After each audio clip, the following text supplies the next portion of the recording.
What happens next in the presidential election process? What does a country music legend have to do with a COVID vaccine? And what were our favorite video games of 2020? I'm Bethany Van Delft, and we'll get into all this and more on today's The 10 News, the show where, in the time it takes to write your holiday wish list and check it twice, we find out what's up in the world. Okay, let's get into the 10 news. 10, 9, 8, 7, 6, 5, 4, 3, 2, 1. Election day may be behind us, but there are a few more steps involved when it comes to finalizing the election. Our correspondent, Pamela Kirkland, has an update. Are you wondering why people are still talking about the winner of the presidential election? The election that happened last month? Usually when a winner of the race is predicted on election night, the process and the stuff that happens next, we don't hear much about, because we assume we know who the next president will be using math and statistics compiled by some very smart people. Eureka! But this is not a normal election year. So let's talk about what some states are in the process of doing now. Something that's called certifying election results. What's all the hubbub? Certification begins after the election is over. Local officials in each state count the ballots again to make sure the number of people that they say voted is correct. Those numbers are then sent to a state board of elections where they make sure there aren't any problems with the vote that might change the results. Usually, the state board of elections is bipartisan, meaning an equal number of Democrats and Republicans are represented to make sure one party doesn't have an advantage over another.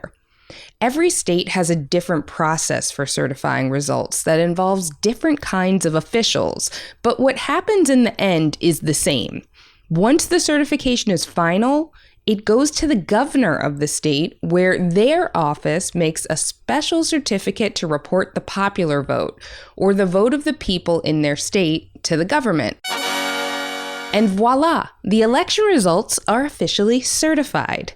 Most places have already finished the process, but we're still waiting for a couple states to finish certifying their results, including Illinois, Maryland, California, and New York. Come on! What made 2020 different?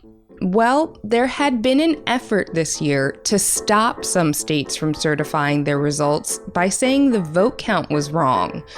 It was done in hopes of changing the results of the presidential election, or at least delaying the result. But each state that has certified their election has said their count is correct. The process worked the way it's supposed to, and there's no reason not to certify these results.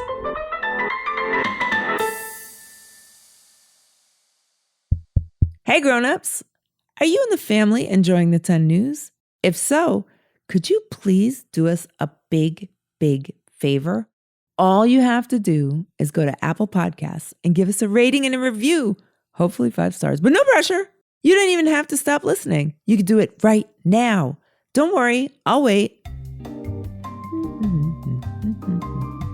Just kidding, take your time. Do it though.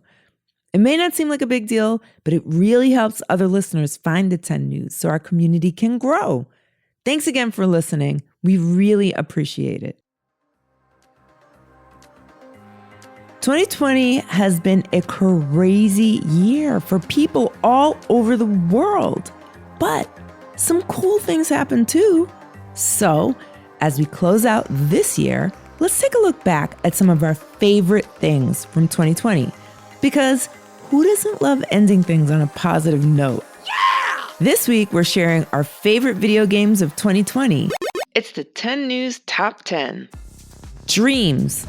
Unlike any game before it, Dreams lets gamers test the limits of their own imagination by allowing them to animate, design, and make music. Not to mention, you can uncover all sorts of incredible creations from other gamers around the world. Super cool. Tony Hawk's Pro Skater 1 and 2. Longtime fans of the best skateboarding game in history rejoice. This is everything you loved about the first 2 games, and they look way better. Animal Crossing New Horizons. For gamers of all ages, Animal Crossing allows players to explore, create, and build their own personal paradises. Best of all, your friends and family can visit too. Paper Mario: The Origami King. This fun Mario RPG is a must-play for longtime fans of the franchise. As The Verge said, this latest Paper Mario is anything but flat. Ba-doom. Minecraft Dungeons. Set in the Minecraft universe, this dungeon crawler's got everything you already love about the franchise. The only choice the user has is whether to go at it alone or join friends.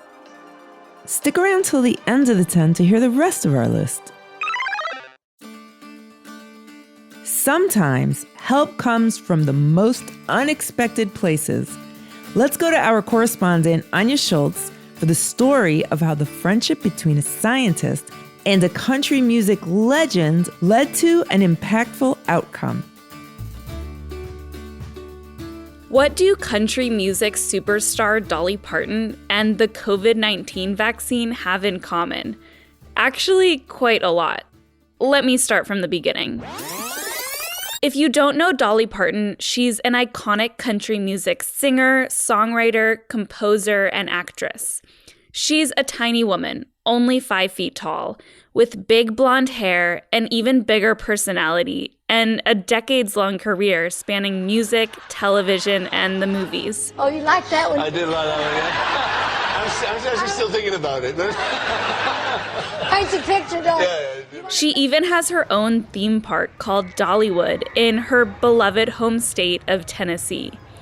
And she happens to be pop star Miley Cyrus's godmother. Dolly Parton is famous for her music, but she's also well known for giving back, especially to communities in Tennessee. One of her charity projects, called the Imagination Library, gives 1 million free books to children around the world each month.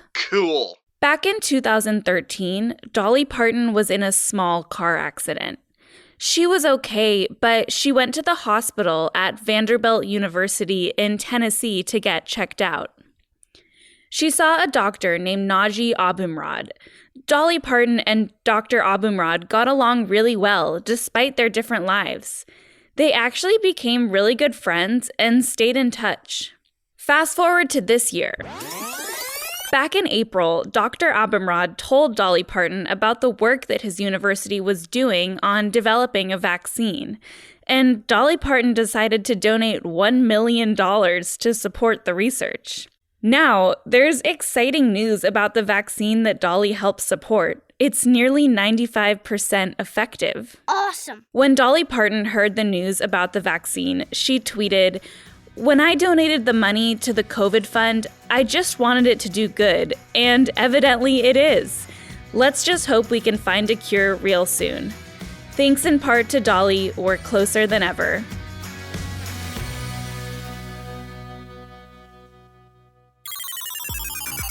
Earlier in this episode, we started counting down our top 10 video games of 2020. Here are the final 5. Among Us. This is an online multiplayer social deduction game that came out in 2018, but really only rose to fame in 2020. And the new Twitter account dedicated to the game recently teased an upcoming map that users can look out for during the Game Awards on December 10th. Spider-Man Miles Morales, an action-packed game where Miles Morales learns all the things that separate him from Peter Parker, like his bioelectric venom blast that gamers will love. Fall Guys Ultimate Knockout, a platform battle royale that puts bunches of online players together and asks who will be the last player standing. Final Fantasy VII Remake. Many would argue that the original Final Fantasy VII of 1997 is the best RPG ever released, and for it to still be relevant some 23 years later tells you everything you need to know. Hyrule Warriors Age of Calamity. Finally, the highly anticipated crossover of Legend of Zelda and Dynasty Warriors is here. You'll have a blast trying to save the kingdom from thousands of monsters while attempting to avoid the apocalypse that begins Breath of the Wild. Do you have a favorite game from 2020 that didn't make our list? Email us at hello@the10news.com Tell us what it is and why you love it.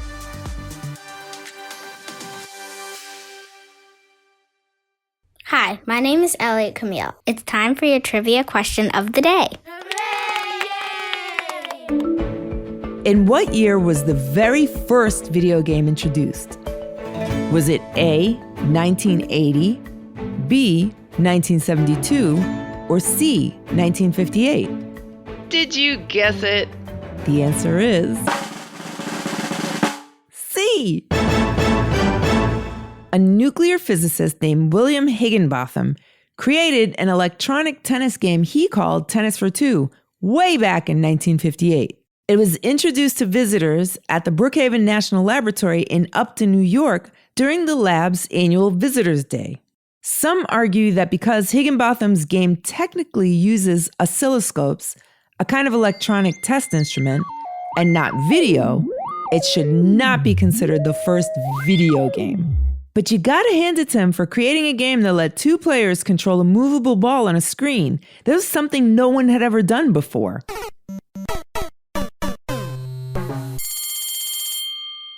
And time's up.